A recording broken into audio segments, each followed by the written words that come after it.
मैंने एक बैंक लूटा, एक औरत को गोली मार दी, सिक्योरिटी गार्ड को भी गोली मार दी, मुआफ कीजिए, पैसे चराए, ठीक है। और मैं अदालत आता हूँ और जज से कहता हूँ, क्योंकि आप यकीन रखते हैं कि अल्लाह ही असल जज है, ठीक है, वो करेगा, ठीक है।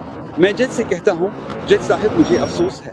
वो कहेगा, जाहिर है तुम्हें अफसोस है। वो कहेगा, जाहिर है तुम्हें अफसोस है और तुम्हें तुम्हारी सजा जरूर मिलेगी। किसी को अंदर आकर जुर्माना अदा करना होगा। यसू ने सलीब पर यही किया था, इसलिए इसने कहा कि यह खत्म हो गया। अब मैं आपकी मुशाबहत के साथ जाने वाला हूँ। इसने कीमत अदा की। मैं आपकी तशबीह के साथ जाऊंगा।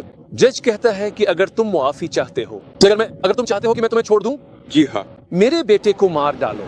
क्या वो ये समझेगा कि ये एक आदिल खुदा है, या आपके ख्याल में इस आदमी ने इसे खो दिया है? वो भी है, वो बहुत ज्यादा है। वो भी ये गलत कर रहा है। ये ऐसा ही है जैसे गलत करने के लिए गलत करना। बिल्कुल। इन तमाम पाकीज़ा इंसानों में से जो तख्लीक किए गए हैं, अब मुजरिमों के जराइम बेगुनाह को कत्ल करना चाहते हैं।